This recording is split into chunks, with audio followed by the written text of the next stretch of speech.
सुप्रभात। परहित सरिस धर्म नहीं भाई, परहित सरिस धर्म नहीं भाई। यह हमारी आज की आध्यात्मिक चर्चा का विषय।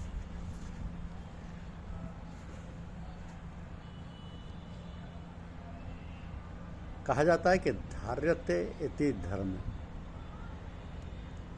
धार्यते इति धर्म अर्थात जो मनुष्य को धारण करे, शुद्ध और पवित्र बनाकर उसकी रक्षा करे, वही धर्म है। धर्म के दो रूप हैं। प्रथम प्राकृत धर्म, जिसमें कुदरत स्वतः निश्चित नियम सिद्धांतों के अनुरूप सभी क्रियाएं संचालित करती है।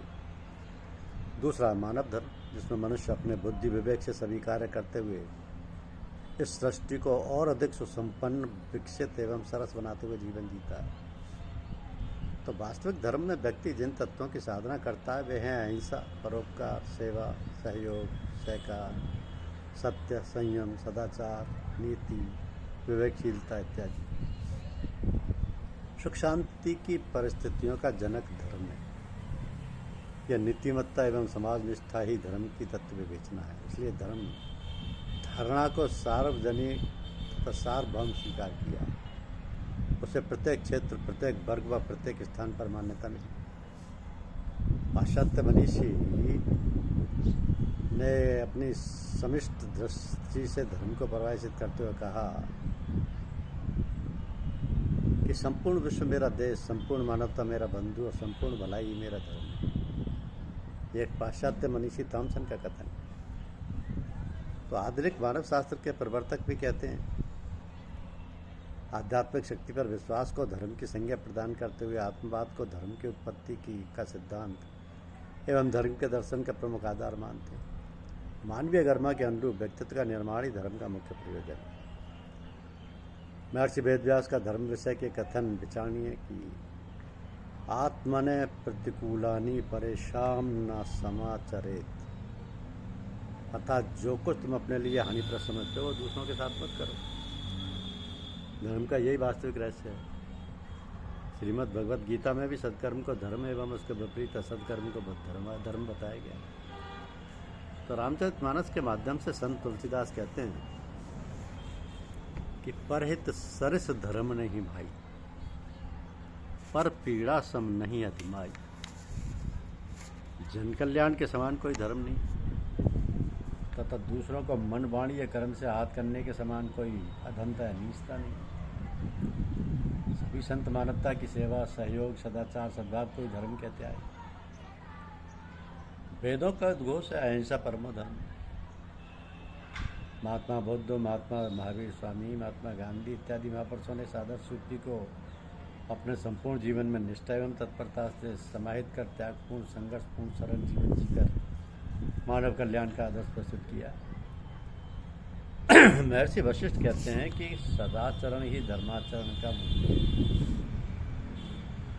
सदाचरण ही धर्माचरण का मूल है। और मनुस्मृति कहती है कि धृति, क्षमा, दमो, अस्तेयम, शौचम, इंद्रिय निग्रह, धीर विद्या, सत्यम, अक्रोध, दशकम धर्म लक्षण। धृति, धैर्य, धीरज एक अस्त्र है जिसके द्वारा मनोभावों को संतुलित करने में बड़ी मदद मिलती है। कारज धीरे होते है, काये होत धीर, समय पाए तरवर फले, कैतक सींचो। अपने अपराधों के लिए क्षमा मांगना एवं दूसरों के अपराधों को क्षमा करना एक महाऔषधि जिसके द्वारा मन का बोझ उतर जाता है, मन तनाव रहित होकर सदैव प्रसन्न बना रहता है। क्षमा मनुष्य का आभूषण है। दम का तात्पर्य आत्मसंयम, आहार, विहार, व्यवहार, चिंतन, परिश्रम, विश्राम, स्नेह, मनोरंजन, संवेग, आवेग इत्यादि प्रत्येक क्षेत्र में आत्मसंयम से ही सहज लाभ प्राप्त कर जीवन सुखी बनाया जा सकता है। किसी वस्तु, विचार या संपत्ति की अनाधिकृत अपेक्षा न करना, अशुभ दृष्टि से न देखने को अस्तेय कहते हैं। शुभ दृष्टि से न देखना, असत्य न रखना, ईर्ष्या न करना ही अस्तेय का तात्पर्य है। शौच के मायने बाहरी स्वच्छता एवं अंतःकरण की निर्मलता। भगवान स्वयं कहते हैं, निर्मल मन जन सो मोहि पावा, मोहि कपट छल छिद्र न भावा। इंद्रियों का सदुपयोग इंद्रिय निग्रह है। इससे शारीरिक, मानसिक, बौद्धिक, आध्यात्मिक एवं नैतिक क्षमताएं बड़ी चढ़ी हो रही है। ठीक है, तात्पर्य सद्बुद्धि से पहले सोचना, समझना, फिर आचरण करना बुद्धिमानी कहलाता है। सद्बुद्धि के द्वारा सभी कार्य सहज हो जाते हैं। जहाँ सुमति तह संपत्ति नाम, जहाँ कुमति तह विपत्ति निधान। तो सद्बुद्धि अर्थात वह विद्या जो जीवन निर्वाह में, आत्मोन्नति में एवं सुख शांति कायम रखने में मदद करे। सत्य जो वास्तव में जैसा है वैसा ही मानना, समझ स्वीकार करना, कार्य व्यवहार एवं वाणी से निर्वाह करना जिसमें मन भी अशांत ना हो। अर्थात अंतःकरण में, समाज में अमान चैन बना रहे। क्रोध पर नियंत्रण रखना, क्रोध रखने से अत्यधिक शांति क्षीण होती है, शक्ति क्षीण होती है, शारीरिक एवं मानसिक क्षमता कम होने लगती है, बने कार्य बिगड़ते रखते हैं, रक्त विषाक्त हो जाता है, मन अशांत हो जाता है, रक्तचाप बढ़ता है। ईश्वर एवं धर्म की मान्यताएं केवल इसलिए हैं कि इन आस्थाओं को हृदयंगम करने वाले व्यक्ति निजी जीवन में सदाचारी और सामाजिक जीवन में परमार्थी बने। यदि ये दोनों प्रयोजन सिद्ध नहीं होते तो कहना पड़ेगा कि तथाकथित ईश्वर भक्ति और धर्मात्मन दम्भ है। धर्म का रूप आज पूजा पाठ, तिलक, छापा, जटा, कमंडल, मंदिर, दर्शन या थोड़ा सा दान पुण्य कर देना मात्र मान लिया गया। इतना कुछ कर लेने वाले अपने को धर्मात्मा समझने लगते हैं। हमें समझना एवं समझाना होगा कि यह धर्म का एक नगण्य अंश है। समग्र धर्म की धारणा आत्म संयम, चरित्र, उदारता, उज्जवल भविष्य, लोक सेवा एवं ज्वलंत देशभक्ति की तत्परता में ही संभव है। मानवता का ही दूसरा नाम धर्म, सभ्यता, संस्कृति है। धर्म के स्वरूप को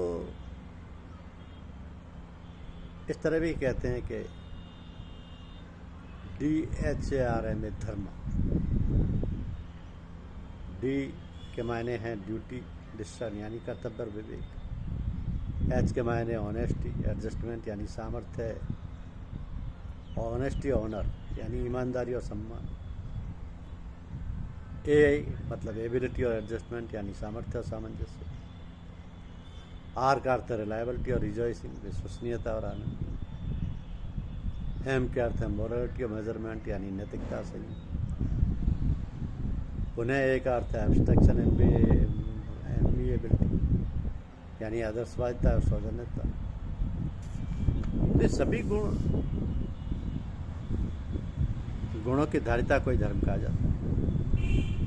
धर्म केवल मंदिर, मस्जिद, मठ, जिनालय, गुरुद्वारा, गिरजाघर, आश्रम इत्यादि में प्रतिदिन या साप्ताहिक जाने, मत्था टेकने और कुछ यांत्रिक क्रियाएं या अनुष्ठान का करना नहीं है, परंतु प्रतिक्षण, प्रत्येक स्थान या परिस्थिति में जीवन जीने की एक शैली है जिसमें मैत्री, प्रेम, संयम, सेवा, साधना, समता, सरलता, सामंजस्य, सहयोग, शालीनता, अहिंसा, कर्तव्यपरायणता आदि समाहित हैं। इन्हीं गुणों के समुच्चय को पालन ही असली धर्म है। जहाँ धर्म है वहाँ ईर्ष्या, द्वेष, छल, कपट, दुराव, छिपाव, झूठ, हिंसा, ठगी, तस्करी आदि ठहर ही नहीं सकते,